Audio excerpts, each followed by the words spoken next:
Hello, everybody. This is Purge, bringing you guys a replay coaching. This is for a 2.2250 MMR player. Things he wants me to focus on: team decision making as well as ability usage that facilitate good trades, fights, and objectives. And what makes the difference between your current skill and 3K MMR? So, the main aspect about the first half is definitely something we can focus on. I think that'll be very useful. The best way to influence team decision making, as well as ability usage. Yeah, most of this comes down to pushing. I feel when it's appropriate to push, and that's Shadow Shaman's definitely a great hero for that. I don't know if you caught the other coaching that we got out of a Shadow Shaman recently, but pushing lanes with Aethershock is a really big deal when you're playing Shadow Shaman. It's more about properly zoning your offlaner, possibly ganking lanes, and then transitioning that into split pushing with Arcane Boots. And then if you get creep waves to a tower when your opponents are busy, you drop boards on a tower to try to deal heavy damage or kill it. So that's what hopefully you'll focus on here. Your starting items I'm pretty happy with. I think you've got just enough out of everything that this seems fine to me. Biggest difference between a 2250 player and a 3K player is not super massive, since the bell curve is so slanted towards players around your skill level. You're around 50%, but I don't think there's a. I see that you like drawing dicks. Sorry, that's one way to limit, unless that was a hand and a bicep. Kind of looked like a bicep, like an arm like this. I'm not sure. Maybe it was that. We'll figure that out later. I think your positioning is a little bit weak here. I would prefer that you maybe get the ward down and then get to this area of the map to prevent an offlaner from coming into ward to block your camp, because if you're there instead, like, what's the point of you being on this side of the cliff? It doesn't actually get you kill. See, like, they're coming from that way. He's going to see you coming anyways. Oh, this is actually a kill. I think if you guys reacted that properly, that could have been a kill. I also 100% wouldn't have nuked him like that. I think it was actually much better for you to shackle there. Just because the Razor could have static linked him and possibly killed him, in my opinion. What would have been the best, I think, is if Razor links right away. You attack him a few times until he gets out of range almost, and then you cast Shackles for full duration. And by doing that, it would have allowed Razor to start auto-attacking when he had the most damage, I feel. So first things you should do, if you're in a dual lane like this against two fish, they're both melee. This guy is minus armor and a magic nuke, and this guy has physical nuke that'll also stun. So this is pretty scary for you as a low armor hero. I think the most important thing you do is you stand by the creep wave and you harass the shit out of this guy. This is a good example of that, but walking into the creep wave to attack him is a bad idea, because now these three creeps will aggro you. So when you attack this guy, you should be standing behind your creeps in this area, because otherwise you've just lost now 40 HP, which is not that big of a deal, but it's still going to take you 40 seconds to get this back up. I do like that you're using Aethershock quite routinely at the start. This is good. This Sentry Ward placement is reasonably fine, but I think you're looking for a ward, I'm guessing. But again, if instead of being positioned here, if you were down here, this would have been more successful anyways, because then you would have seen if they actually crossed to put a ward down. I also don't know if you've even checked their items yet. If we look at this guy, he actually doesn't have very much regen, so you should definitely pressure this guy. And this guy also doesn't have that much regen, so I would definitely put your focus on harassing. Like, just coming over here to put a sentry down in the meantime is kind of a waste, because you could have been here right-clicking this guy anyways. So you're already not exerting enough lane pressure when you should be. I get that you came over to check for a ward, but is it likely that there will be a ward there? I don't necessarily think that it will be. You could be getting better stuff out of your time. I mean, I'm relatively happy that you're actually using your skill. I think that's good, because it is zoning them a little bit and making them a little bit scared to come to the lane, but you also might be gimping yourself a little bit too bad. But as a whole, I think you're doing an okay job. For your MMR, your pressure right now is such that they have no idea what to do, because nobody's ever done what you're doing before. So it's kind of working, but you're not doing it perfectly. And the last like 30 seconds, you've also wasted a lot of time. I don't know where you're going right now. You also could have used your clarity potion a long time ago, which would have been nice for mana. I also have absolutely no idea why you're standing here. This is a 100% waste of your time. You have one creep left. Their wave is pushing. It's going to be under your tower. You don't need to cover your ally. The only reason you should be standing in lane is to harass these guys, to make sure that they have a harder time getting last hits. Or you should be setting up a pull or checking rune. You're not doing either right now. This should have been a pull. You could have small pulled this. At the minimum, it would have guaranteed that you get experience of these creeps dying, and maybe you get one of these creeps killed. Even if you don't pull through, it's better. It's fine, because when you're in a lane where you have equal dual lane advantage, like you can't really kill them kind of, and they can't really kill you, then what you should be doing is just taking pull advantages. So right now you guys are winning in that way because you've been doing a good job zoning these guys. But if these guys weren't terrible, they would have prevented you from zoning them, because both of these heroes are extremely tanky, 6 armor and 5 armor. And the fact that they're running away from this little Shadow Shaman with 1 HP or 1 armor and 285 movement speed is ridiculous. These guys should have crapped on you. They just don't understand the strength of their heroes, and you're doing aggressive things and they don't know how to react to that because they don't understand how strong their heroes are. So that's why this lane is working for you, but you're not really doing it perfectly right. Once you raise MMR a little bit and these guys understand how to play their heroes, or if they don't know what their hero strengths are and they try to fight you anyways just to see what happens, you will lose that trade. And you might just die as well, especially once Slaughter hits too. So this lane is going well for you, but it's only because they're bad, pretty much. But as a whole, your movements have been okay because you are pressuring. That's A+ at your pressure. I'm happy you're doing that. Normally I'd be criticizing you for not taking leverage of your hero. You're doing that, they're not reacting right. But you're also not perfectly leveraging. Like I said, back up, start a pull, or back up, do a stack, check rune afterwards. Like, you don't need to be here. It's absolutely not required. You could have walked all the way to rune with a clarity potion on, grabbed the bounty, and you could have been walking back right now. Instead, you're planning to pull, but you already missed a pull. This should have been your pull here. There was only 3 creeps under tower. Razor easily could have handled them. He also has a Ring of Bacillus, so he's got extra armor, and if he's last seen under tower, he's also got an extra armor from the tower. And he's got a full set of tangos. And you have lots of extra tangos left over if he really tanks too much. Like, you have to, and this is one of those moments where you should have been slightly greedy. I don't know why the hell there's a disruptor in this lane. But you already missed your pull here, which made it a little bit harder for you to stay ahead. And you're going to miss your pull again. All right, now you've supremely messed up. This is a huge mistake now, because you've gone from zoning the dual lane effectively to now accomplishing nothing in the last minute. You've actually done nothing. This guy would be better off to be a solo hero. And now you're coming around, and you're spending your mana to zone this guy. But what's the benefit? Just a heads up about melee creeps. You have to attack them once. Hit them once, and then the tower will usually damage them to a point where you can get the last hit. So you mess that up. Just a little carry trick that you learn from playing carry usually. You've done nothing in the last 2 minutes now. You zoned those guys, that was good, but instantly you had to go back and start a pull. And now you're standing over in the side jungle, but you didn't pull. You forgot again.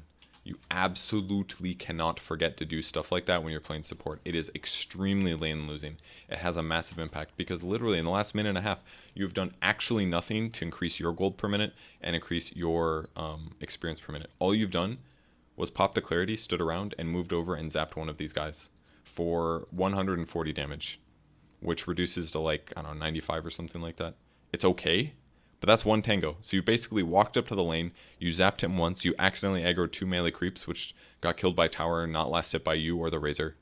And it also cost you clarity. And then they popped 1 tango and they offset everything you just did. They literally offset everything you did with 1 tango usage. If you're going to harass, it has to be good harass. I'm talking 2-3 right clicks and a nuke. That's good harass. 1 zap, that's not very good. Like, if you right click 3 times or 2 times, you're already doing about as much damage as Aethershock. That's not true against 6 armor and a stout shield, but 3 right clicks and a zap means you're doubling your damage, which is huge, and it costs you way less mana to do it. You obviously can't do that here because there's creeps and 2 heroes and stuff, but the way you've been playing support thus far has not been very effective. This is a good pull. I'm glad you're doing this. You were a little bit late, or you pulled a little bit too early, and apparently your guy has died under tower. Let's see how he died there. Now, I think part of the problem with your pull here was that by the time you had actually pulled, they had already been pushing a lot. So let's take a look at the creep wave, because there was a lot more creeps under that tower than I expected there to be. So basically, it looks like the issue was that because he aggroed these creeps, his melees ended up on your range creep, and the range creeps do the largest amount of damage in the lane.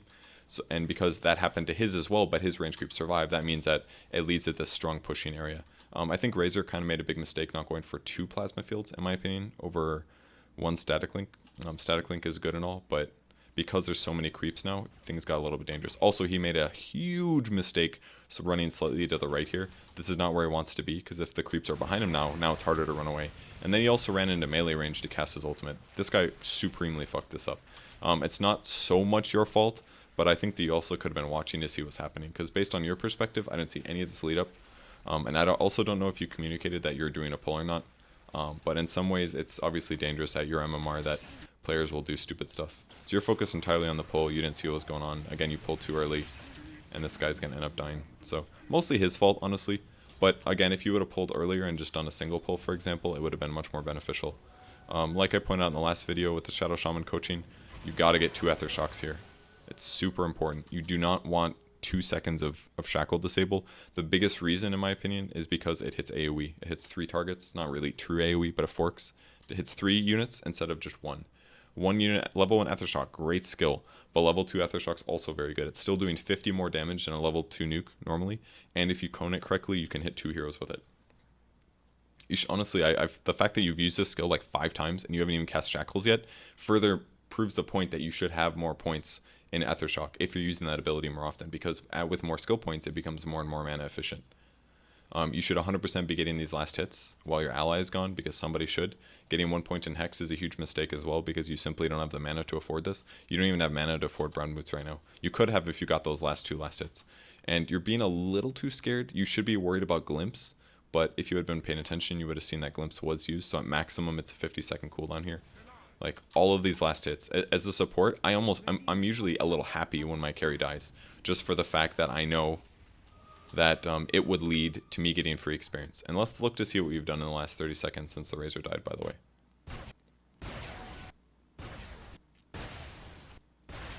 Alright, Razor's dead. You walked in for experience. 1, 2, 3, 4. Alright, you've gotten 5 creeps worth of experience. You've gotten 0 last hits there. That's like about 250 to 300 gold. Now you zapped a guy. Alright, zapped a guy. There's another, that was like another 4. Oh, he got glimpsed back, that's what happened. Oh, that makes sense. I was wondering, I was like, wait, where'd the Razor go? He TP'd in a creep wave and he got glimpsed back. Okay, 5 was here where we were. There's the glimpse. Alright, 5, 6. Oh, 7, 8, 9. Alright, 9 creeps now that you've been within range of. You've gotten experience for most of those. 0 last hits. We're now talking about 450 gold. You'd have Brown Boots right now, and 300 gold, if you got all those last hits. Alright, there's another creep dying. 10. Didn't get that one. 11. 12. Okay, and of that last wave, you were within experience range for 1 of those 5. Only 2 of those got denied, but if you'd been there for all of the creeps in terms of experience, at the least you'd be closer to level 5. So that was something like 12 creeps that you could have last hit that you didn't. You didn't even get 3 of them. Like, 3 alone is like, okay, whatever. 2 heroes, they're probably going to out-deny you. It's probably a little scary. But it's nighttime. They just used Glimpse. And you got 0 last hits. That's unacceptable. 100% unacceptable. And furthermore unacceptable because you could have done a billion other things in the meantime. It's good that you got the experience because you got a level out of it. And levels can be used to give you more advantage. But you should be, if you're safe, and you should feel safe against these 2 heroes, Disruptor, Glimpse on cooldown. Naga Siren, level 3, no boots. He's got a ring of health. This guy's not going to kill you. You should be able to get at least 25% of those last hits. You should have an extra 300 gold right now. Like, you're poverty booting it, for God's sake. It's 5 minutes and you're poverty booting right now. You have 1 last hit. I don't even remember what that was from. Maybe, like, when you zapped one of the neutral creeps and you pulled. Something like that. You also could have just done a pull in the meantime. Like, you being in this wave and getting 25% of last hits and the experience gives you good advantage, but it also gives them really good advantage. If you instead went back and started a pull, like on this creep, where this creep wave is now, it, like, after this wave pushed forward, you could have gone back and probably started a pull, like done a solo pull, just to get the creep equilibrium back in a good place and possibly deny some creeps here. That also would have been better when you're going to get 0 last hits. Like, you're basically trading even with this with these guys right now. And you're, again, very low in mana because you're poverty booting it and you haven't been last hitting well. And now you're looking to do a pull, but it's like you've already missed your timing. You could have done a side pull 15 seconds ago. Like, right now, when this creep wave was up here and you're staying at the side shop, you just bought boots, but you also could have sat over here. I get that this one's maybe the one thing that's hard to realize. Oh, I've got boots, let's go buy it. And then you're like, oh shit, I should have pulled. But if you would have let this wave push up and then went over here and then started a side pull, the camp gets stacked, you commit a pull, and then all of a sudden these creeps are very, very likely going to be denied. And then your team actually does something. But right now we're 5 minutes in, and all you've accomplished is 1 fucked up pull through. You've gotten 1 last hit.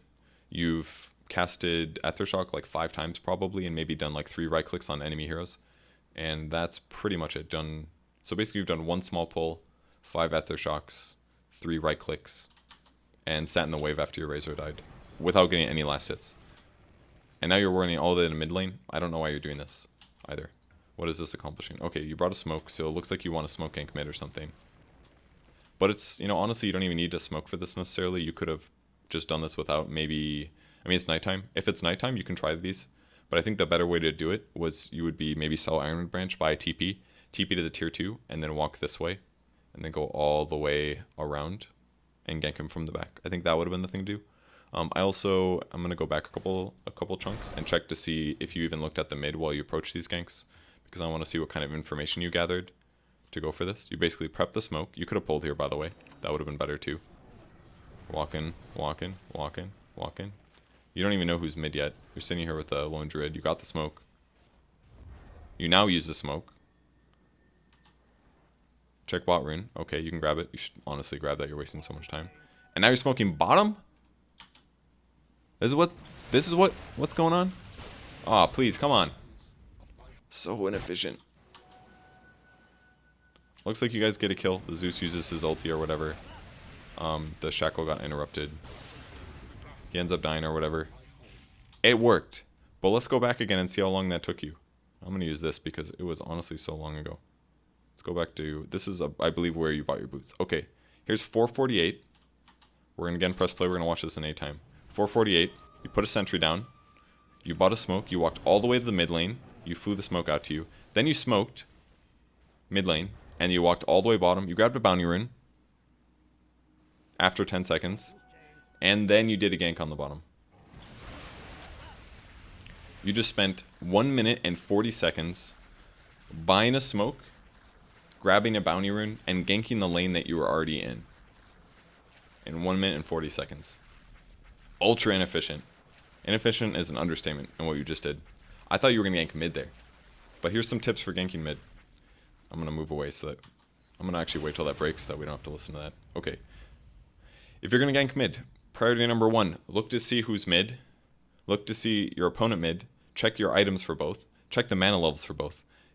Look at the Zeus now. He just used ulti or whatever, so that was like most of his mana pool. But this guy actually has a terrible skill build, which means killing a hero is very unlikely. This guy's got a regen rune. He's also level 7. He also can banish somebody when he gets ganked. This is a very difficult gank for you to approach. If you brought somebody else with you, if you actually had a secondary support, it could work. But you got a lone druid with Spirit Bear, which is kind of pretty stupid. Double Iron Talon, interesting build. Unlikable gank, or it's unlikely gank. So instead, why even buy a smoke to do this then, is kind of my thought. It's like, maybe you walked all the way mid, then you realized the gank probably wasn't going to happen, so then you smoked to run mid instead. But it's like you wasted 10 seconds here, which could have been you starting the gank earlier. Maybe they would have been closer to tower when you started it instead of over here, and maybe then chasing out Naga would have been possible, for example. Again, there's no reason for you to have a point in Hex. If this was a point in Aethershock, your nuke would have done 60 more damage. Because you don't even have mana to cast Hex now, so what's the point of you having a skill point in it, right? It's completely wasted until you get Arcane Boots. It's actually completely wasted.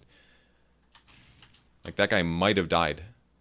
He would have been 40 or 60 damage lower, which is 45 HP. So he would have been at 190. And maybe if you approach the gank a little bit better, you might have gotten that kill. But minimum, you just wasted a stupid amount of time. And look how many levels you've gained from this. I believe when you should have done that pull, you're about 4.5. Now you're not even 5. You've spent 1 minute. You spent about 2 minutes. Literally 2 minutes you've spent, and you've gotten half of a level. That is so much time. That's enough time to do 2 pulls. 2 full pulls.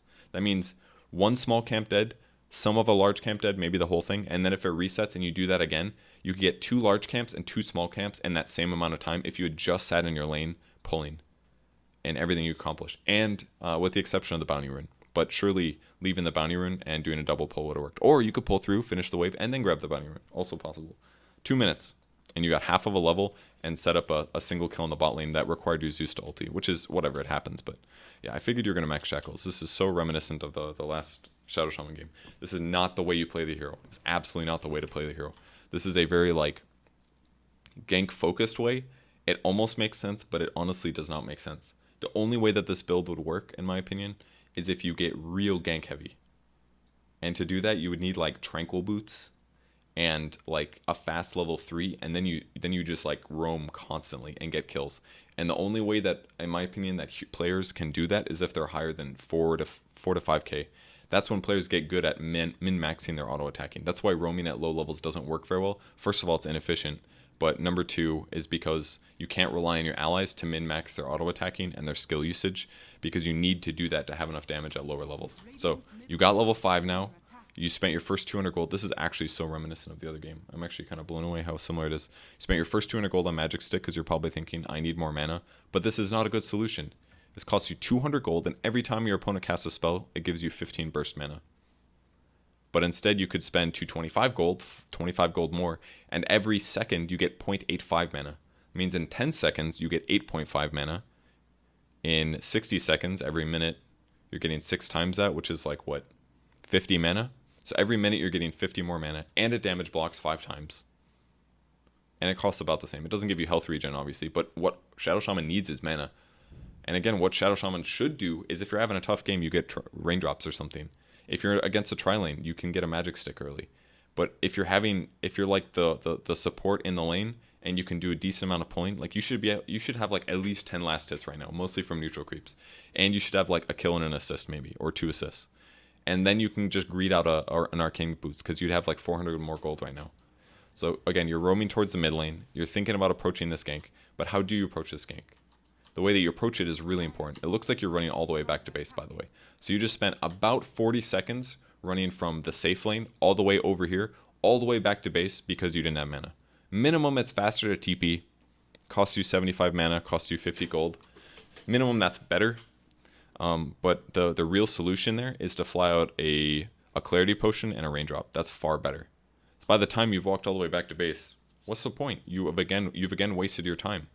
You've wasted a massive amount of time. Honestly, most supports at low level, they have no idea what they're doing in terms of how they spend their time. They feel like I'm buying wards, I'm planting wards, I'm getting levels, but are they getting levels the right way? They're not, absolutely. Razor's still level 5 here, and he's mostly been in the lane by himself the whole time. The reason this guy's not like level 7 right now is because of the reason that you have experience. You have experience right now because you've been standing in the lane the whole game with Razor. You haven't been getting yourself experience. You've done a very poor job supporting. You've been extremely inefficient with your time, and you've only sapped experience from your lane. And you haven't really been efficient with your ganking either. It's very typical for supports when I do replay coaching that their first like minute or 2 is pretty good, and then it just falls off an absolute fucking cliff, just completely off of a cliff.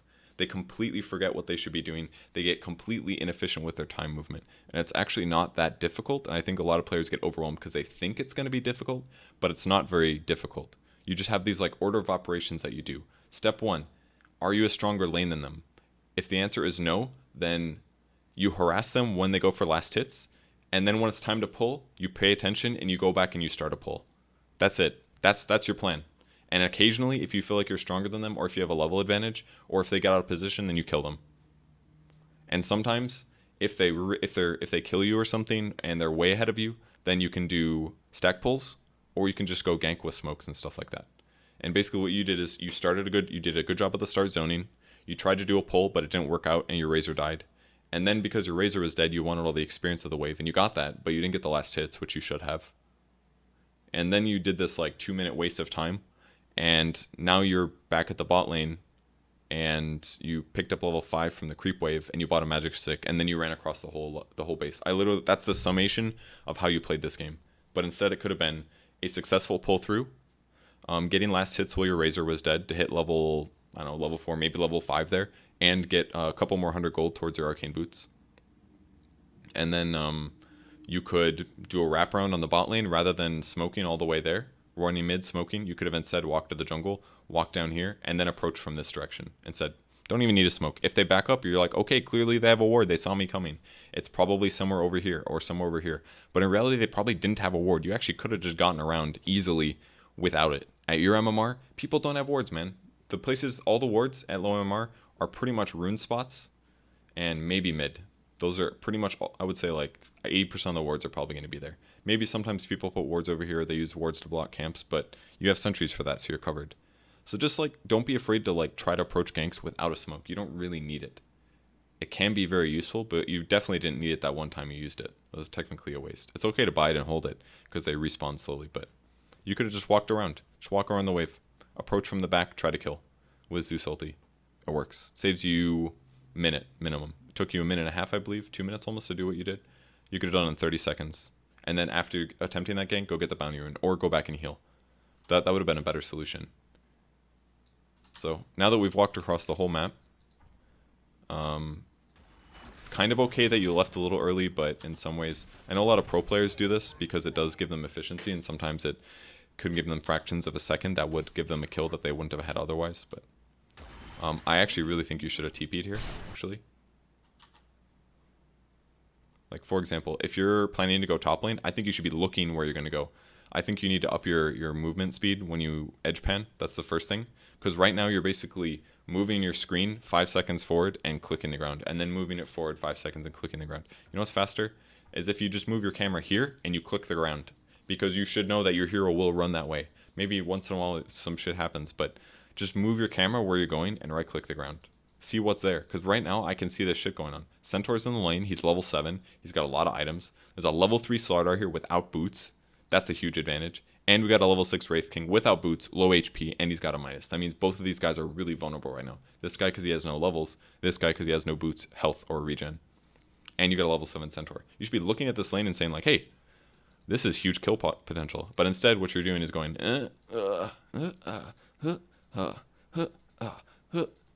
not gathering information, wasting your time, when literally what you're doing would be simply solved by putting your camera here on the minimap and going, one right click, done. And now you can gather information in the like 20 seconds that it takes for you to walk here. You could check your Zeus and be like, how are his items doing? Oh, he's just getting arcane boots now. He still doesn't have bolt. That's too bad. That means me ganking mid is going to be a little bit difficult. How's my stupid AFK lone druid doing? Well, he's got boots. He's got gloves of haste now. Can't wait for his Midas to someday be finished. Eventually, this will happen. Instead, plan what your ganks are going to be. Because if you just TP'd top right now, let's look how this gank went. They did quite a bit of damage to the Centaur. Then he easily killed the Wraith King because the Wraith King was stupid and wasted his mana. And you could be here right now. And you could approach this, and it's nighttime, by the way, so they can't see very far. I would TP in, I would walk up here, I'd run to the trees, that way you could get behind the Slardar and get a shackle off. And if you did that right now, 100% he dies. Because this guy's going to have double edge off cooldown in a second, and he's got Stampede. Like right now, you'd be right here, this guy would be running down, and you just walk up to him and you'd shackle him. And then this guy would use double edge, and the Slardar would literally die. That's what would happen. Instead, it's close. And you get to approach and all, and you're probably saying, go back in, go back in. But you just walked across the whole map. You could have TP'd. You left the base a little fast so you could save your mana or get there faster, but you could have been there fast enough in time to actually get a kill. And you didn't know that this was at all happening. Let's see where your vision is. Alright, inches. Okay, now you're looking, but the fight's already happened. And it's time to TP. Like, you're already too late. Why not TP? Look at your hero position. You're actually like 30 seconds away from getting here in time. And now it's daytime, so even approaching the gank is harder. Oh, God. It still worked, but that was way closer than it had to be. And again, it was Zeus ulti. And I see the OD coming. It looks like you are aware of this. Alright. Okay, that was pretty good. Oh, I see the OD left. That's right. I don't like that you used Hex. You basically spent 110 mana to disable him for 1.25 seconds. And maybe 1/4 of that duration was used by you casting Hex. Instead, it would have been better. Like, this is why it's just so bad to have this skill. There's the benefit is an instant disable. I totally get that. But in what ways do you need an instant disable? It's longer range than Shackles as well. Was it worth you to spending 110 of your precious 470 mana to cast Hex? Is that really better? You could just cast Shackles and do 280 damage. That's a huge amount of damage. I would have preferred you just cast Shackles. Channel that shit, do the damage. Or, like, look, there's a creep wave here. If what you did was Hex, Aethershock, and then Shackles him, I also would have been happy. You nuked him. I think you also could have done Hex, right-click, Zap, Shackle. I think that would have been better. Hex, right-click right now, cancel your animation. See all this, like, arm-waving shit that he's doing? That's unneeded animation. As soon as this guy gets Hexed, the spell is casted, but your hero's still doing an animation because you haven't told your hero to do something else, whether that's move, attack, or you haven't pressed S and then done something else. So right here, look at that. You walked forward and then you casted Aethershock. That could have been a right click instead of you walking. So Hex, right click, zap him, instantly shackle, because I'm sure that we'd be cutting it close at that point because he's going to be about to banish himself or you. Cast Shackles, you actually walked the whole way. If you just casted Shackles there, this guy would have taken minimum 280 damage from your spell, and he would have been stunned here for 4.25 seconds, which means these 4 creeps would have approached and just beat on him for like 2 seconds minimum. Like, he actually just had to leave because the creeps came. But instead, he could have lost an extra 200 HP. And then he actually probably just leaves because he gets fucking scared. Like, the way you approach that was just not even that safe. And now, you've now lost your mana. You didn't cast Hex. Maybe you were misclicking the shackles. I'm not sure. I don't think it's worth checking to see what happened. But you're probably thinking like, hey, I'm having mana problems. I'm behind. Let's buy a wand. But that's not the solution. The solution is you getting ahead. You're playing from behind this whole game. Almost all supports at your MMR consistently play from behind. They play from behind every single game because they don't understand how to get themselves resources. Again, 4 creeps. You got 0 of those last hits. You're behind and you're staying behind because you're not last hitting correctly. You still have 1 last hit and we're 9 minutes in. And now you're spending every little bit of gold that you get on items that don't actually make your hero that much better. What's stronger, a Brown Boots Wand Shadow Shaman or a more efficient Shadow Shaman who has Arcane Boots? Or the better thing to even compare is, let's say Wand is 450 gold. Costs you 450 gold to have a magic wand, 465. Is that better than a Raindrop and a Windlace? It's about the same cost. It's actually extremely similar. Wand is 5 more gold. You could have a Raindrop and a Windlace, increases your movement speed by 20, so you're running at 350, and you can roam around the map faster. And you'd be getting 8.85 mana per second. And whenever you take a magic nuke, you would block 120 of it, up to 5 times, which is equivalent to like 90 times 5 HP if it's a strong enough nuke. This would just protect you and give you mana and make you better on the map. But instead you have a wand, which you've just gotten 1 charge because the Bane, or because this guy casts a 1 spell on you. And you get +4 to all stats, which is arguably like what? 48 mana? But you get 48 mana from this in like 30 seconds, and you could have had it ever since you had boots, pretty much. That's so much better. That's much better in terms of value. And with your Windlace, you might have gotten here fast enough to not have the chance Slardar or Centaur just dying fast. Or maybe you like disable the OD faster or something. I don't know. But really, you've just not been efficient at all this game. At all. And you still have no mana. Like, again, you're using your worst skills. The skills, I actually don't, have you casted Shackles once? The only time I think I've seen you cast Shackles the entire game is in the laning stage when the Naga net you. That was the only time when you wrapped around on the Disruptor and the Naga. If you're playing this game, you have to think, are my skills being useful? Like, you have to know that your itemization is useful, and your game itemization has not been useful this game at all. These are the 2 spells that you've cast the most. You are literally playing a hero. You're playing the equivalent of a level 2 hero this whole game. Level 2 hero, whole game. With more HP and stats and mana. That's it. That's what you've been playing. Because you never cast your Shackles. You probably thought like, oh, I didn't know I was going to have enough mana. Look at your mana though. You have 224 mana. If you're approaching this gank and you have 225 mana and a magic stick, you should know, I'm not going to get to cast all 3 spells. There's actually no way. In fact, you wouldn't even be able to cast both Shackles and something else. But if you're going to disable somebody, why use Hex? I know it's faster, but it's 1.25 seconds versus 4.25, and it does 0 damage, with the exception of the fact that you can actually attack through it. But that's pretty useless when you could instead just Shackles this guy. Like, he was dead no matter what. It didn't really matter that much. But you're and that was a great juke, but you're consistently using spells that don't do anything for you. And here's, again, you bought Magic Wand. You got 2 magic sticks here. We'll say you've lost... You lose 24 mana, we'll say, from your max pool if you didn't have these Ironwood branches, but I guarantee that the 30 that you get from Magic Stick here and the that a Raindrop would be far better. You would probably have enough mana here to actually cast a spell and maybe keep Centaur alive. But instead you're just constantly out of mana, constantly underleveled, and you just now get your ultimate, but look at where the game is. It's up and down. This doesn't really tell us very much. But you're hitting level 6 at 10 minutes, which is reasonable. This is around where you should. But when you're playing Shadow Shaman, I genuinely feel like you can hit this much faster. And it all comes down to Ether Shock. This is a skill that lets you farm and level up. Super, super important. Very, very important. And you also haven't pressured towers at all. And this is where you're really messing up the hero's playstyle. You're not playing this hero correctly at all. You should be picking a different hero, to be honest, if you're going to be playing Shadow Shaman this way. Because if you're playing Shadow Shaman this way, it'd be better if you just play like Lion or some shit, I feel like. Because at the very least, if you get a nuke, I don't think you would fall into the trap of getting... Like, Lion is just better for the way you're playing. Like, think about your hero skills. Lion, for example, he's got damage that also disables. He's got a Hex skill that's far better with 1 skill point. This does 2.5 seconds of disable, versus the Hex is 1.25. This is an awful level 1 skill. It's actually terrible. By level 4, 200 mana, 3.5 seconds disable. It's comparable to Lion Hex once it maxes out, but for 1 skill point, Lion Hex is far superior. The only thing that's better about this is it's a 13-second cooldown versus the Lion Hex of 2.5 seconds. He's also got a way to solve his mana issues, which you don't have because you're playing Shadow Shaman and you're not greedy enough and you're not efficient enough to get a fast Arcane Boots. And then what does your ultimate do? Your ultimate does a magic nuke for a line that helps you get kills.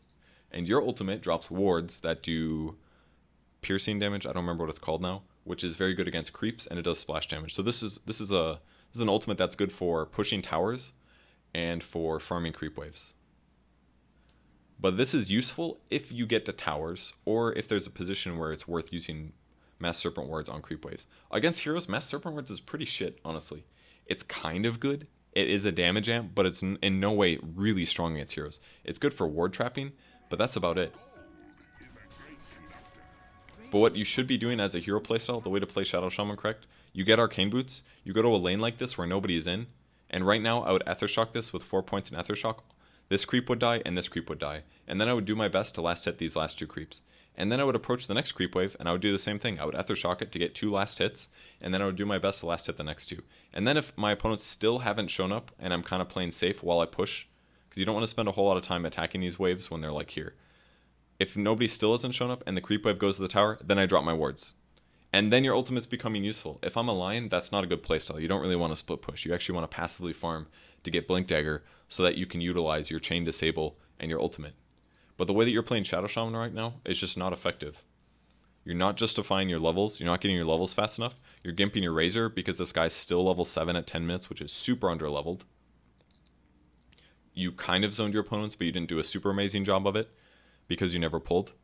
And then you're not going to be able to utilize your ultimate well in the mid game because the whole purpose of the ultimate is get it relatively fast, push a lane where people are not in, and put the wards down to take the tower rapidly. Or set up a gank where you put wards down and shackle somebody afterwards. But you don't even have enough mana to do that. Look, if you cast your ultimate and you shackle somebody, you're already down to 160 mana. You only have enough mana for 1 more spell. So every single fight that you even cast Hex first, you're already out of mana.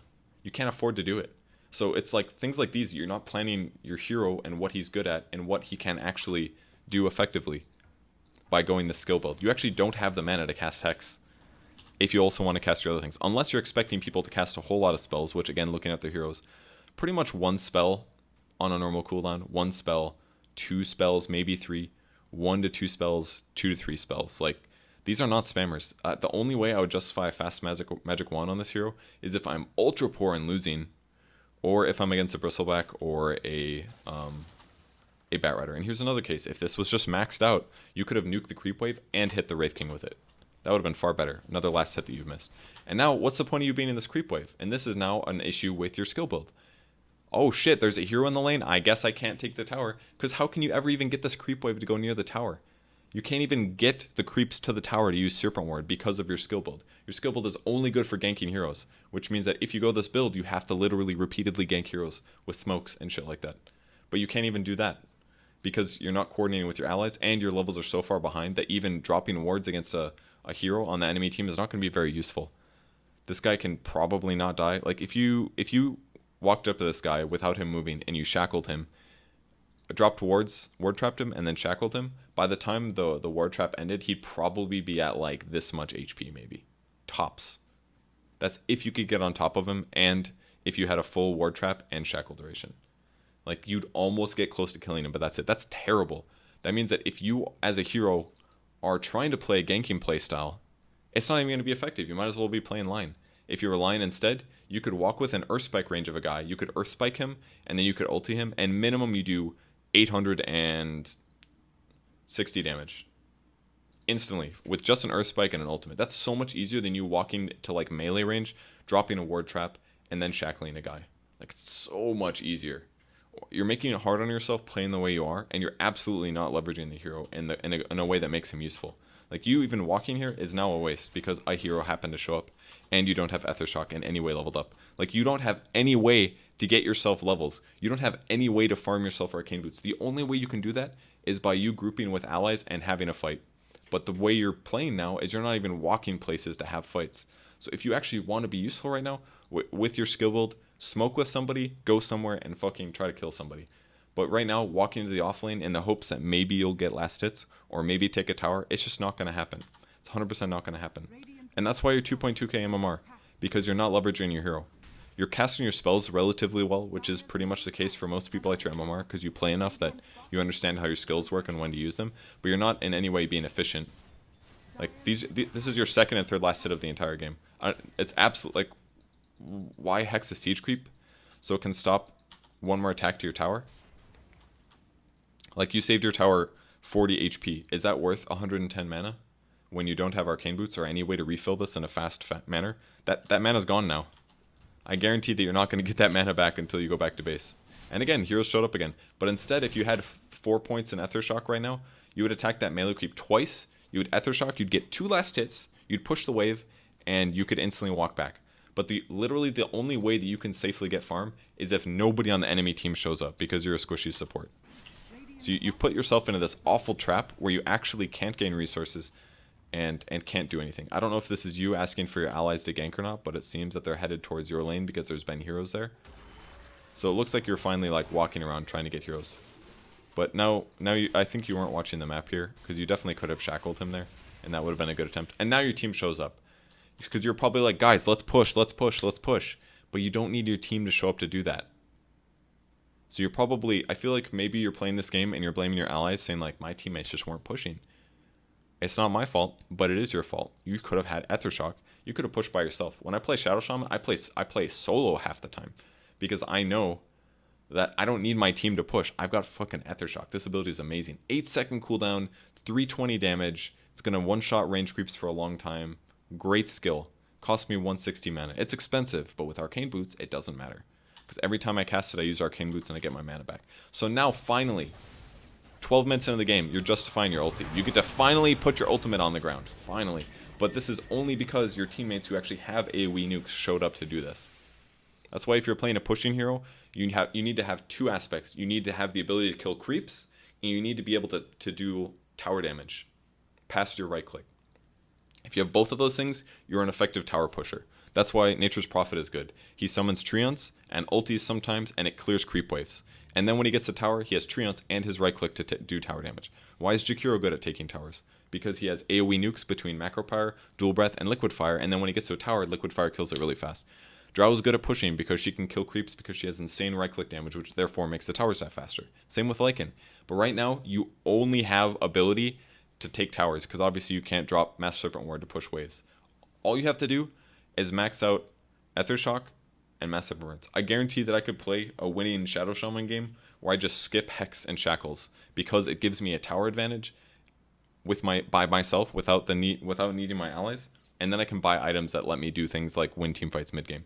But your early game should literally just be get yourself levels, try to zone the offlaner if possible, try to greed out an Arcane Boost. If you can't, you can buy supplementary items like Raindrops and Windlace, and then once you have those, you can go to lanes that people aren't in, Ether Shock them to push them. And just by naturally pushing the wave, it's not even just about getting your wards down, it's also about people have to show up. Because when you came to the lane here, they kept coming into the lane because they're like, hey, there's a Shadow Shaman here. He's farming, I should stop that. So they'd come into the lane and you'd leave, and then they'd leave.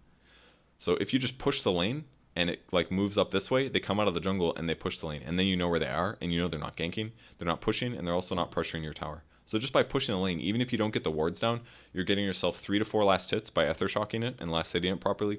And then if they don't show up, you drop wards and you take the tower by yourself. Instead, we're taking a team fight now, which is finally where you're going to catch up in gold. But the only reason that you're about to catch up in gold is because your team happened to finally come top. I don't know if you asked them to push or not. If you did, sure, whatever, it works. But if you win this team fight, and it very much looks like you guys should win this team fight, this should be Ether Shock, use Wand, and then Shackle like Odie probably would definitely be my target. So yeah, you guys are going to probably win this fight. And you're finally going to get Arcane Boots. But it's 13 minutes in. The only excuse for you not having Arcane Boots right now is if you've died like 4 times. That's the only excuse. You 100% should have it. And you used literally your worst skill once again. You have 4 points in Shackles, and you still have not used it. Still have not used it. I don't know if you hexed after the ultimate or not. But I feel like if you'd use Ether Shock, he would have died instantly. You're going to lose this fight now, 100%. You've also used your wand and then Ether Shocked afterwards on a hero that you very easily could have used Shackles for. Again, this is 5 seconds of disable. And here comes another Hex. Like, it is actually... I am just so surprised. You have 4 points in Shackles. And this whole game, you've casted 1 Shackle, 1 Ultimate, and other than that, it's just been Hex and Ether Shock. You're equivalent to like a level 6 hero. Honestly, you'd be better off this game if you had 4 points in stats. I'm not even kidding. I'm actually not even kidding. Up until 13 minutes, if you had 4 points in stats, you would have been more useful because you would have had an extra... It's basically a magic... Oh no, it's actually better than that. It's 8 to all stats, which is pretty good. That's like 160 HP, that's 1 armor point, 8 attack speed, and it's also something like 95 mana, something like that, plus not counting the mana regen.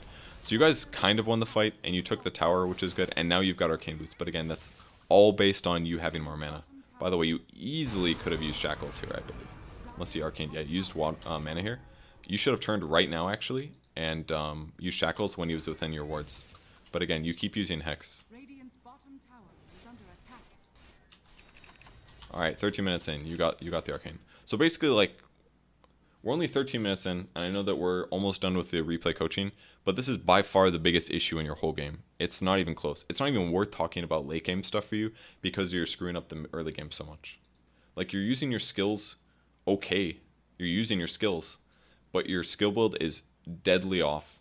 Your early game efficiency is way off, and your itemization combined with your early play is way off. You're not blending it well. And by that I'm talking about the magic wand with how little you're farming. If you're going to farm that little and try to roam, then Raindrop is your item because it just gives you mana. If you're roaming, this skill build's fine, but you also didn't roam. You kind of tried to, but you wasted tons of time even doing it. So all of your problems are basically solved if you just max Ether Shock. You pull more in the safe lane to guarantee that you get levels and deny your opponent's levels. Use that gold to buy yourself Arcane Boost faster with some of the kills that you'll occasionally do. You squeeze in a gank in there with like a smoke or a TP occasionally, which you kind of tried to do, but you could have done way more efficiently. Like, for example, do a lot of pulling. Get level 5 in lane, fly out a smoke with a TP to the tier 2, pop smoke, run around and wrap around. Then you have little downtime in your gank while you're still getting a lot of pulling done, and they expect you to be bottom. And then you have 3 points of Ether Shock, which means you get to nuke OD for a shitload of damage just to start the gank, and then you have 2 points in Shackles, and you nuke him for an extra 200. Like, that alone is 260 plus 200. That's 460 magic damage by you being level 5. That's a huge amount. Put a Zeus on top of that with a shit skill build, you've got a Zeus kill, or you've got an OD kill if this guy's level 6, in my opinion. You could accomplish that easy. But you didn't do the pulling. You weren't efficient. You spent all of your early money on an item that doesn't actually make you that much better. Like, Magic Wand, great. But some heroes have to greed out Arcane Boots, and Shadow Shaman is 100% one of those. So, walked all the way back to base. Now you're buying Raindrop. It's too late. Like, it's not too late. Like, I'm still happy you bought it, but you should have bought this so much earlier. And now it looks like you're...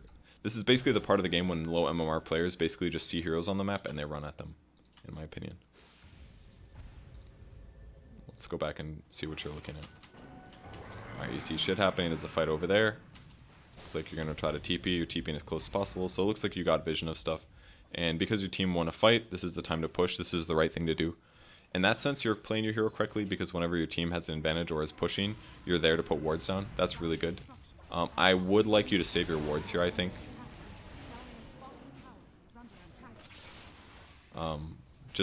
Which I think you realize, obviously. You're waiting to put wards for the next tower. That's really good. A+, happy with that. That guy canceled his TP. I think you're a little bit too far up. I would position your hero a little bit more southeast here. This is also, that was really, really too obvious. You stood under tower for like 5 seconds, which means they can click on your hero and see you have an observer ward. And then you instantly walked to the most common ward spot in the whole game, put the ward and instantly got back. And now they can check your inventory and see you don't have a ward. These guys are at all reasonably good. They would instantly deward that and get their money back. Huge mistake for me to do that. You can't put wards down like that. I know it works at your MMR because people aren't paying attention, but as soon as you raise like 500 MMR, you're going to start losing games for reasons like that. 100%. And now you're buying tons of shit because you're like, oh shit, I've got gold finally. But that's because your team finally started team fighting and grouping. And winning those team fights finally got you gold. But you didn't get yourself gold as far as I'm concerned. You sapped experience from the Razor. You did one pull that you messed up. You attempted one gank that went well. And then your team finally grouped with you on the top lane and took a fight that went fairly well, and you got a tower. And then afterwards, when you grouped up again, you got 2 towers for free because your opponents are bad. Now you have gold. Now you feel like you're in this game. But really, if you're playing this game well, you'd have Blink Dagger right now. Easily. You'd have all the items you have right now with a Blink Dagger. And you'd have way more kills on the board, and this game would basically be over because you'd be actually pressuring quickly. Like, why are you TPing back to base right now? You're full HP, you have tons of mana, you've got a raindrop and an arcane boots, and you're teleporting all the way home just to get an experience tome, some sentries and obs. I mean, that's kind of important to have that on the map and stuff, but this is just not worth it, and it costs you 50 gold. Like, I don't know, man. I'm glad that you're maxing Aethershock now at least, but this should have been max first, of course. I still haven't seen you cast Shackles once outside of that one time. Hasn't happened. Now you're smoking. We'll see where you approach with this. I would like you to get the Arcane Rune just because your spells are pretty low cooldown. But I feel like you pop the smoke now so you can ward, and I think that's a mistake. What you should be doing is ganking while you smoke. The Razor should be with you, not over where he is. He should 100% be with you. Because that way, if you run into trouble, like I can hear the Wraith King, he's probably farming right here. If he was with you, you could kill the Wraith King, but you're not going to now. Your smoke's going to break like either here or when you go up to the cliff. It'll break right now because he's at medium camp. There you go. You don't, like, smokes are not made for warding. They kind of are sometimes, but it's more of like you could do both at the same time. You can gank while you ward. So right now, when you approach here, Razor could be with you. You could disable this guy, maybe kill him. He's got ulti on cooldown. Actually, 100% this guy dies if Razor's with you right now. Instead, you're going to get scared because you're just here to ward, and he runs away. And if this guy's paying attention at all, or anybody on their team, and they click on you and see that you have wards, they're going to assume that you warded this cliff. So it's kind of good that you smoked this because you did walk through 2 wards just to get to this position. But normally what I would do is just walk to the top lane and walk through the jungle to get to this place to ward. Or if you do the smoke, you need to bring the Razor with you. Again, I don't know if he just didn't pay attention to you or not, but I think that would have been better. Here's another case where if you had 4 points in Aethershock, you would have thrown that nuke and instantly they just all would have died. But instead you have to spend an extra 5 or 8 seconds just killing these. Despite the fact that you still haven't used Shackles this entire game. And now, hey look, they're going to deward your ward because it was the most obvious ward that I've ever seen. You also knew that there was a lot of heroes here. Alright, congratulations, you've now used Shackles. Whoa, what are you doing? Why'd you cancel your Shackles? You had so much time left. Look at this. 3, I'm actually so confused. I feel like it was an accident.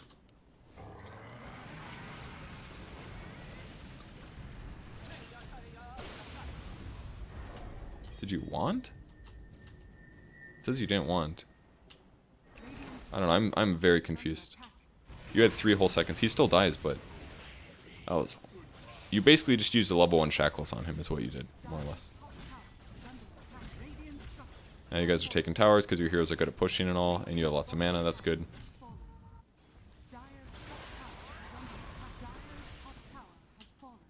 Alright, now where do you go? I would personally put a ward somewhere deep in here, because one of yours just got destroyed. I have a feeling you're going to re-put it on a cliff, most likely. This is good. I like this. It's very likely that they put a ward on. I like that. That was good. And then you're going mid to push. This is actually great. I like what you're doing here. But again, you only have a level 2 Aethershock, so it only hits 3 creeps, which is super unfortunate. That was a... did you attack there? Why do you keep canceling your ability? I really don't know why.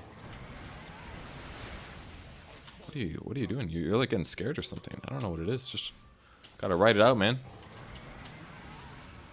It's 1 auto attack. Casting Shackles, and then Razor. Oh, that's your Razor. Are you pressing S or something? I actually have no idea what's going on.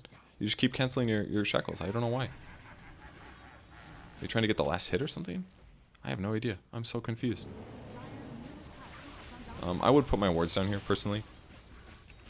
If this was a real game, I would 100% put my wards down. Centaur's dead. They've got heroes respawning. Yeah, and they're very likely to approach. This sentry, I think, is kind of a cool idea, but I think is a waste. First of all, the placement isn't good. I would prefer this one is almost always more common, or at least like place it here. Because nobody's going to put a sentry down here. If they have Shadowblade heroes, then this can be okay, because then they might approach this way. But 100% you put the ward down. You put the wards. They should have defended this. They just didn't because they're low-level players and they don't understand how to group and defend. So you guys, that was too dangerous. It just worked because your opponents are bad. Again, you throw another nuke, but it's only level 2. Your mana is now drained. Put the wards down. Looks like you'll get a kill out of it. at least. Again, you're using your bad skills because it's your favorite. Like, Shadow Shaman kind of works for you because he is good at pushing, but you're completely messing up the early game. So you probably, I feel like you definitely have more success with Shadow Shaman because people feel more comfortable dropping wards down and they don't want to fight into it and it's scary and shit, but it's just absolutely, the way you're playing it is just completely wrong. Especially, the skill build is the biggest part by far. You not playing very much is also a really big aspect. So you guys have this massive swell of gold advantage. This is just from tower advantage. So now it's, once you started pushing top, like I said, like I'm repeating, Shadow Shaman is decent for your playstyle, but the way that you play the first 10 minutes is atrocious. You'd be better off picking line for the way you play the first 10. Oh, they are smoked. Still don't have Blink Dagger, 20 minutes. It's really delayed. I know you're biting detection and wards and stuff like that, but it doesn't matter. You're farming too poorly. You have 24 last hits. I would probably have at least 60 at this point. That's because you should have been pushing out with Ethershock all the time. And now, like, look how easy this is going to be. You're going to nuke this. You could have been doing this literally from minute 6 or 7. What you just did. Look at this. So easy. You know what you're doing now. My FPS is going to drop. I'm going to pause for a sec. So my flux is turning on. Come on. There we go. But you could have been doing that so much earlier. That's literally 16 minutes or something of you casting Ethershock and getting 2 last hits no matter what. This word is awful. Terrible, terrible word right now. You are winning. You should feel that because you guys just took tons of towers. Look at the map. You have huge tower advantage. You took their tier 3 mid. You have gold advantage. You probably have experience advantage, but maybe not because your allies have been literally farming all game. Wow, he didn't even build a Midas. That's very bizarre. I really would have thought that he would have built Midas going AFK jungle. He probably should have. He's got Radiance, whatever. This ward is only good if you're expecting your opponents to pressure a lot, but generally I look at it as, is it between towers? And if it is, I don't recommend it being there because the place that it should be, if your tier 1's dead, this one becomes better, but because your tier 1's still alive, I think this ward is bad. I would prefer that your ward, this ward, would be deeper, like here. You want to spot people entering an area. You don't want to spot it in the area. Because, for example, if you're farming this camp right here, this ward actually doesn't do anything. If anything, it's infuriating. Because all they would have to do is walk up river and stand here, and they'll see you farming it, and then they'll kill your allies.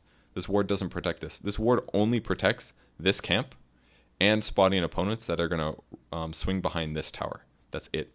The only time I'd have this tower up, or this ward up, is if your tier 1's already dead. And even then, I'm not a huge fan. It should be more east. This ward gets much better as well if this tower's dead. If this tower's dead, this ward is much better. If this tower's dead though, or isn't dead, then it's pretty awful. And if this tower is also alive, then it's god awful. And that's why I'm flaming you right now, because this ward is actually useless. Should be here, somewhere here, maybe here, could be over here, somewhere over here. Any of these wards are like eons better. Anything in all of this vision is heaps better than where you just placed the ward. I would maybe consider putting a sentry there, but I certainly wouldn't put a ward there. This is by far a better ward spot for your opponents than it is for you right now. Alright, and by the way, you've been running around doing a whole lot of nothing. Possibly you could have been pushing a wave right now. Happy you denied that. I think that was good. But you could have been top pushing this wave earlier, for example. See, and now you're spending all this money on wards and sentries and stuff, and you're probably thinking, I'm doing the good job. I'm playing a good support. But you're also not farming, and you can do that. Shadow Shaman is clearly a hero that can farm a lot. Like, this is a good, like... Oh, I thought you left that one, like you did the other camp. The other one was a little scary, I guess, but like this is good. You're farming, whatever. Try not to take as much damage though. You can kite that a little bit, run back and forth to avoid that. You definitely took too much there. Well, it actually cost you a lot. I'm sure you lost at least minimum 200 HP that you didn't have to. Again, you're kind of spending all of your time dewarding right now, and that's not really what you should be doing. Your priority number 1 should be pushing lanes, just because it helps you know where your opponents are.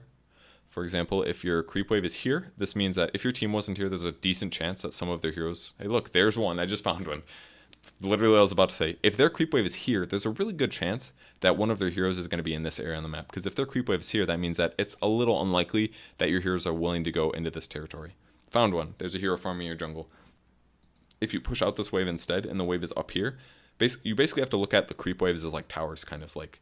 If the creep wave is here, here, and here, your opponents should be pretty scared to cross this level because there's a really good chance your opponents could TP to the creep waves with BOTs, for example. So if the creep wave is always here, your opponents don't feel comfortable leaving the base and going on the map and farming the jungle, which should mean that your heroes should be able to farm this jungle and this jungle and this jungle and this jungle, basically everything.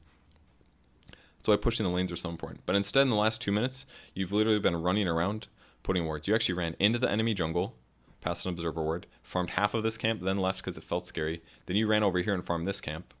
And then you ran all the way into the jungle to put an observer ward down. And then you ran over here to put a sentry ward down. And then I believe you bought more wards and put another sentry down, none of which, this 200 gold, by the way, towards your blink, that's been completely wasted, all because you want to find an observer ward and destroy it. Which is important, kind of. But in a game like this, when you're winning, observers aren't that big of a deal, especially at your MMR. I guarantee you could win this game without even buying observer wards, because your opponents are just going to do stupid crap all the time, and they're not going to react to pushes very well like they have all game. So rather than spending your money on sentries, honestly, just buy a pair and hold it. But I would generally only deward if you saw somebody place a ward, or if you deward at the most obvious spots in the map, which I can cheat here because obviously I can see everything, but these are the most common spots at low MMR. People will always put wards on this cliff and this cliff. These areas are super common. This area is pretty common. Places like these, they're wards like these spots, super common wards. This one, bad and uncommon, but like just obvious spots. Try for obvious spots, in my opinion. And if you're trying to save it for a blink dagger, don't even spend money on it, because you need a blink as Shadow Shaman. And that's what transitions this hero, is you take it from a hero that is effective at pushing and split pushing and farming, and you turn him into a disable hero. Once you get blink dagger, you can blink hex, and then you can shackle follow-up. So then whenever you're ganking somebody, you know that you have a guaranteed 5 seconds of disable if they have Lincolns, for example. That's how you should be playing your hero, but instead you're running around dewarding. Any support can do that. That's not how Shadow Shaman should play. So 300 gold, and you finally found an obs. Like, I don't think that's... It's kind of okay because of the fact that you have more gold to spare than your opponents right now because you're winning, but I don't think it's a good use of your time, personally. Like, right now, this guy could just be dead 100% if you had a blink dagger. If you had a blink dagger, that guy dies, but you don't have a blink dagger, so he's not going to be dead. That guy could have been dead if you had a blink dagger. Again, always last spell you feel like casting is shackles. I don't know where you're running right now, and you're also not watching the Razor. I think you should be looking at the Razor.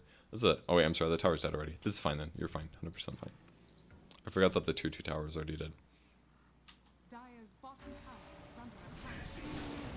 I have no idea why that man is there. Ooh, you've messed up real bad there. You should have hexed. I didn't know that he had a blink dagger, but and maybe you didn't either, but you should be spamming hex. It's instant cast. You can hex him before he blinks away. Again, always willing to shackle last. Dude, just fucking shackle somebody. Oh my god. Oh. Or be better, or cast your spells faster. Oh, looks like the positioning's fucked up. Alright, let's see how you do this. Alright, see all this arm waving shit that's going on right now? Wasted animation. Cast Hex. Instantly start spamming Aethershock cast on him. Like, this is why people are getting away from you, is because you're wasting your Hex animation. Your Hex animation is really long. I can even look this up right now. We'll go to heroes. This is important because it tells you how much time you're wasting.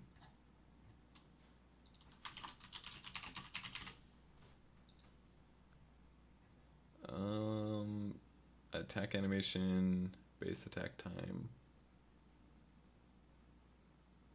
Where is it?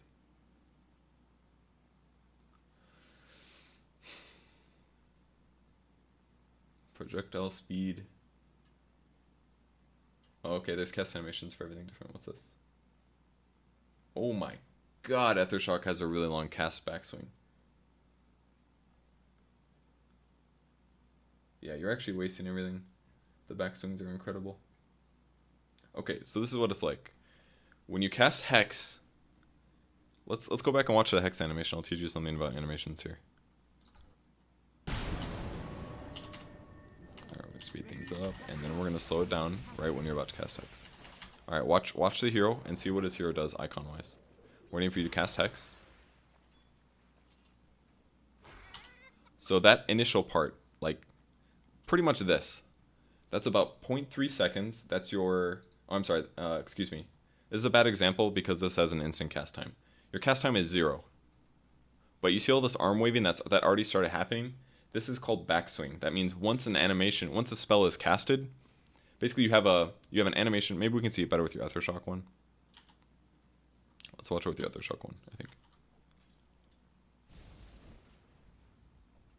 Okay, see all this like arm thing? He's about to cast his spell. So that's his cast animation. It's 0.3 seconds for Ethershock. 0.3 seconds, he's like, gotta cast Ethershock! And then he throws Ethershock. We'll see it when the lightning comes out. Right there. Okay, the spell has been cast. He's taken damage, spell's been cast. Now watch your hero's arms. See all that shit? He's like, ugh! The spell is already cast, dude. It doesn't matter. When you throw baseball, as soon as the baseball leaves your hand, the baseball is gone. The spell has been cast. You don't have to fall through your arm. You should because it's healthy for you in real life because it's dangerous to your physicality and shit. But in Dota, that shit doesn't matter. As soon as the zap goes, do something else. Move your hero, attack their hero, press S, use your spell, do something. So if we go back to the example of Shackles, or of Hex, a spell that has zero cast animation, much like Hex for Lion, same thing. 0 cast animation. Takes 0 seconds to cast it. As soon as this guy becomes a chicken, you gotta do something else. So all of this arm waving shit that's about to happen, that's all backswing. That's you wasting time. See all this shit? It's gone. It's wasted. You just wasted... Look at your duration. See this right now? With the stun bar? Let's see at what time you start doing something else. Alright, it's about here. So we know that your Hex duration is 1.25 seconds. You've wasted literally 0.75 seconds for no reason. You casting Hex with the way that you played this game is basically giving you 0.4 seconds of disable. You've spent 110 mana to give you 0.4 seconds of disable. Because you let your hero have a huge backswing. This is extremely important for you to be better as a player. It is extremely important. Because now you're about to cast your Ethershock. Here it comes. Like, by the time you started casting this, your Hex was already down to here. You just started casting it, and now you have a little bit of extra wasted time. So basically, like, you're just using Hex to cast your Ethershock. It's pretty much what you just accomplished. You would have done the exact same thing if you just casted Ethershock in the first place. That's it. You just wasted 110 mana and put your skill on cooldown for no reason, other than the fact that it allowed your team like 1.25 seconds to get closer. But he's going to juke into trees now. You're not going to be able to do damage to him for 3 seconds, and he's just going to blink out. That's it.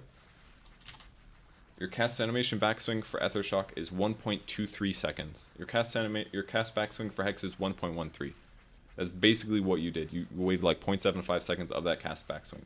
It is extremely important that you cancel these, especially on a hero like Shadow Shaman. You have fractions of seconds to do your combo. You initiate, you Ethershock, you Hex, you right-click twice. Well, alright, this is how your initiation should work with Blink Dagger. You blink in somewhere, ideally you Ethershock first, and Hex them, and then put your wards down, and then you auto-attack them a few times until your Hex is about to run out, and then you cast Shackles for 5 seconds, and then you'll cast Ethershock again, because by then your Ethershock is off cooldown. That is a full combo for you blink initiating. You should be able to do all that stuff, but every time that you're initiating, you're walking forward, you're casting Hex, and then after like 0.75 seconds, you're casting your Zap, and then you're trying to follow up, but you've already wasted so much time. Like, as soon as you Hex somebody, you should instantly start running towards them. This should be your get closer moment, and you spend 0.3 seconds to cast Ethershock, and then you cast Shackles, every single time. But you're letting these guys get away from you because you're not canceling your animations. It's hugely important that you cancel them. Like, it's 13 kills and you've been in 6 of them. You've gotten 0 kills. You've gotten 37 last hits for a 26-minute game. That's not acceptable. This is why you're 2.2k. I would say the biggest differences between you and a 3k player right now is your skill build. They're slightly more efficient than you, and that's pretty much it. That's it. It's really the only difference. Yeah, I can pretty confidently say that difference between you and a 3k player. I would say they probably don't have as many animation mistakes as you as well. I'd say those are the biggest things.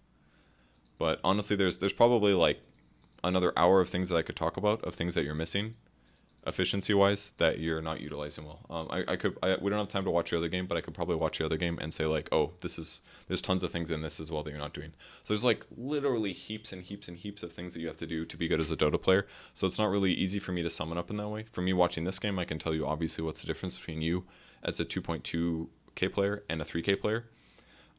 But if you perfect all the things I just told you, you'll probably hit 3k.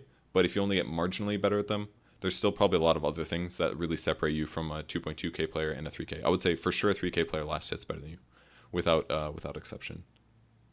But there's really not a huge difference between a 2k player and a 3k player. The big difference is basically every 1k is a huge difference, especially once you get to like, it gets more and more as you get higher as well. Once you get to like 4k, the difference from a 4k player to a 5k player is massive, and the difference from a 5k player to a 6k player is pretty huge. But and then on and on, but which basically means difference between a 2k player and a 4k player is stupidly massive, I'd say. Maybe not stupidly massive, but pretty freaking huge. Anyways, I think I am way over time, so I'm going to cut it here. Thanks for signing up for coaching. I hope that I didn't make you feel personally attacked or anything, but you are inefficient. Okay, thanks for watching. Thanks for signing up. Sorry this is so delayed, and I'll see you guys later. Bye.